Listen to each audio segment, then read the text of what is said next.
Greek fire, the napalm of the Byzantine Empire. Picture this, it's 672 AD and you're an Arab sailor attacking Constantinople. You see these Byzantine ships approaching, and suddenly liquid fire starts shooting out of bronze tubes mounted on their bows.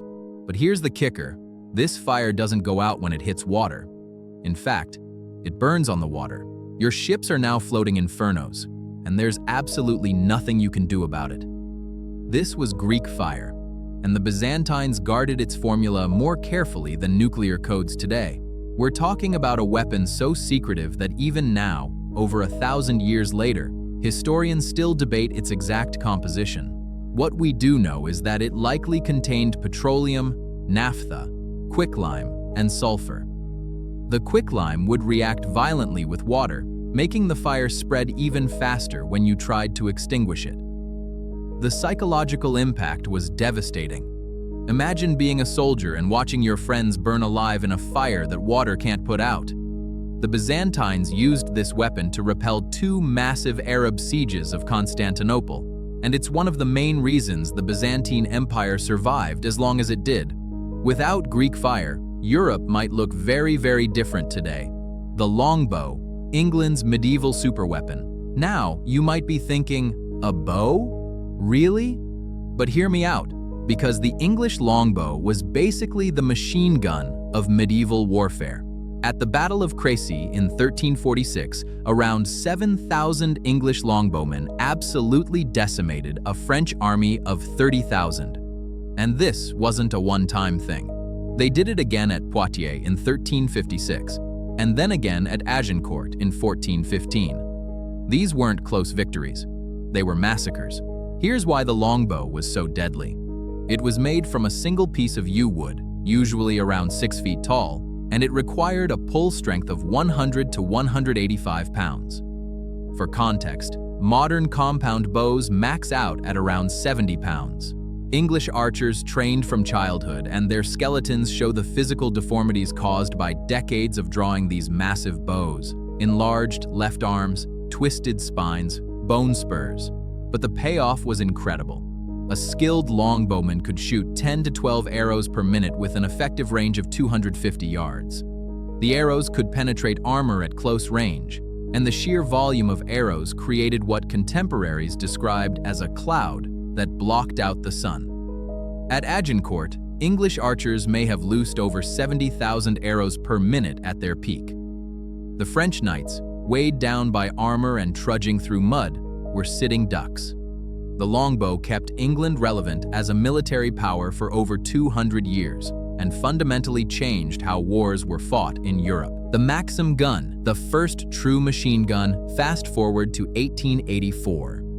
An American inventor named Hiram Maxim created something that would make previous weapons look like children's toys, the first fully automatic machine gun.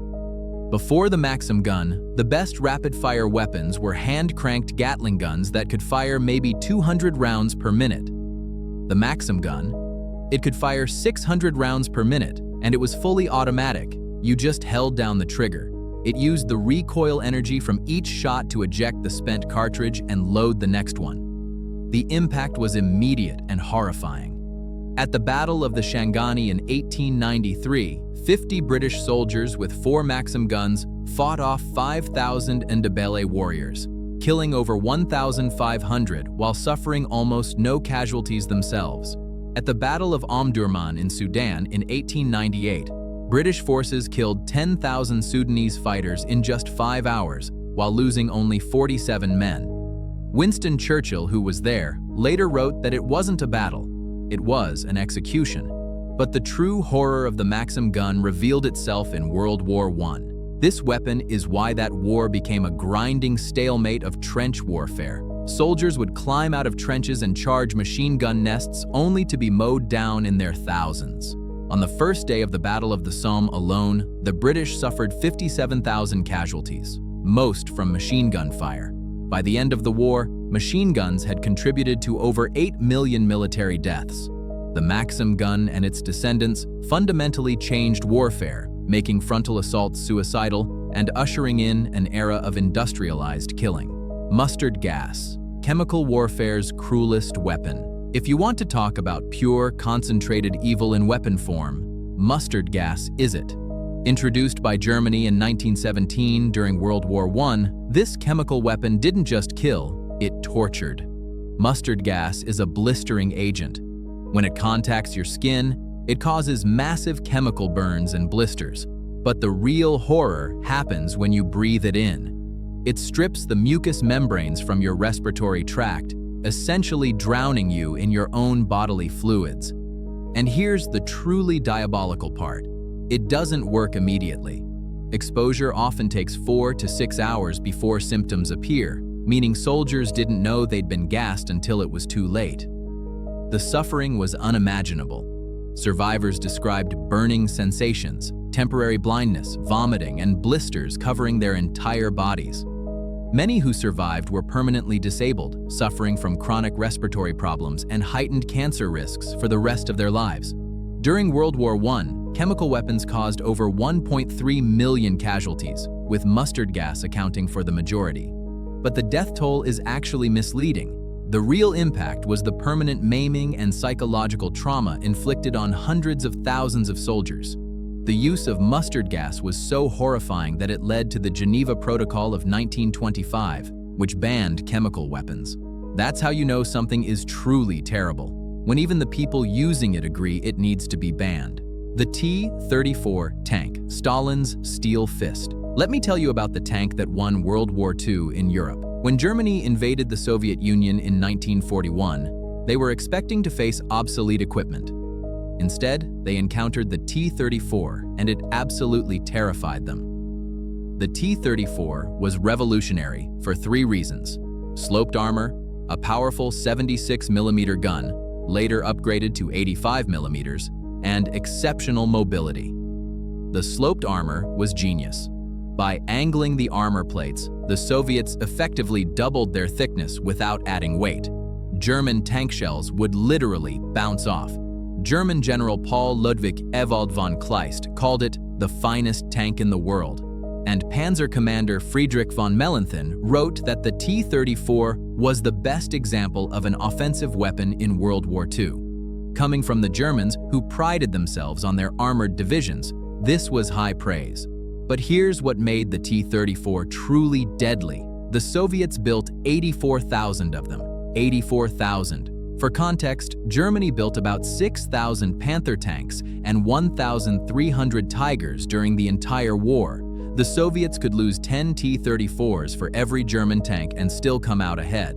The T-34 was instrumental in every major Soviet victory from 1941 onward: the Battle of Moscow, Stalingrad, Kursk, and the final push to Berlin. It's estimated that T-34s and their crews were directly responsible for hundreds of thousands of Axis casualties. Without this tank, the Eastern Front, and possibly the entire war, could have gone very differently. The atomic bomb, the weapon that ended one war and started another.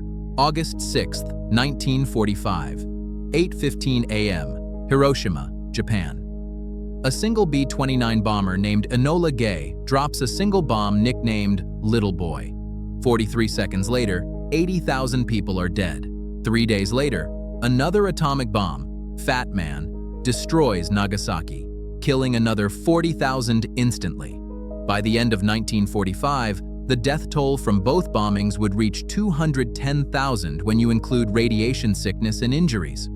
But here's what makes the atomic bomb different from every other weapon on this list. It's the only one whose very existence changed warfare itself. After 1945, major powers couldn't engage in total war anymore because it could literally end civilization. The invention of nuclear weapons created mutually assured destruction, the understanding that any nuclear exchange would destroy both the attacker and defender.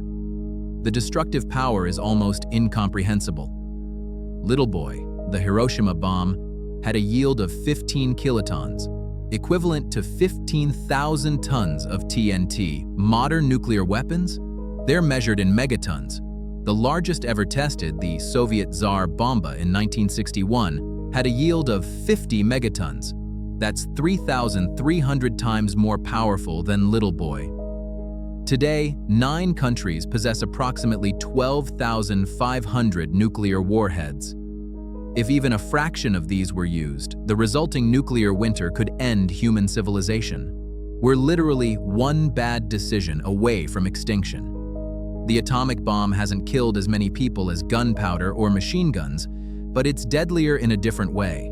It's the only weapon that could actually end our species. The AK-47, the most prolific killer in history. Designed by Mikhail Kalashnikov in 1947, the AK-47 has killed more people than any other single weapon design in history. And I'm not exaggerating. Estimates suggest that AK pattern rifles have been responsible for more than 250,000 deaths per year since their introduction. What makes the AK-47 so deadly isn't its sophistication. It's the exact opposite. This rifle is so simple and reliable that it works in any condition: mud, sand, water, ice, you name it. You can bury it in dirt for a year, dig it up, and it'll still fire.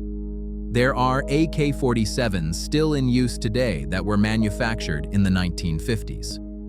The Soviets produced millions of them and distributed them globally to communist allies, revolutionary movements, and anyone who opposed the West. The design was never patented, so countless countries started manufacturing their own versions. Today, there are an estimated 100 million AK pattern rifles in circulation worldwide. That's one for every 80 people on Earth. The AK-47's impact goes beyond conventional warfare. It's the weapon of choice for insurgents, terrorists, and militants across the globe because it's cheap, available, and virtually indestructible.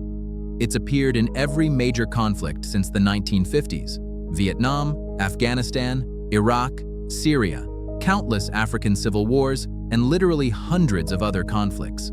The grim irony is that Mikhail Kalashnikov, before he died in 2013, expressed regret about his creation, writing a letter to the head of the Russian Orthodox Church, saying, "My spiritual pain is unbearable. I keep having the same unsolved question.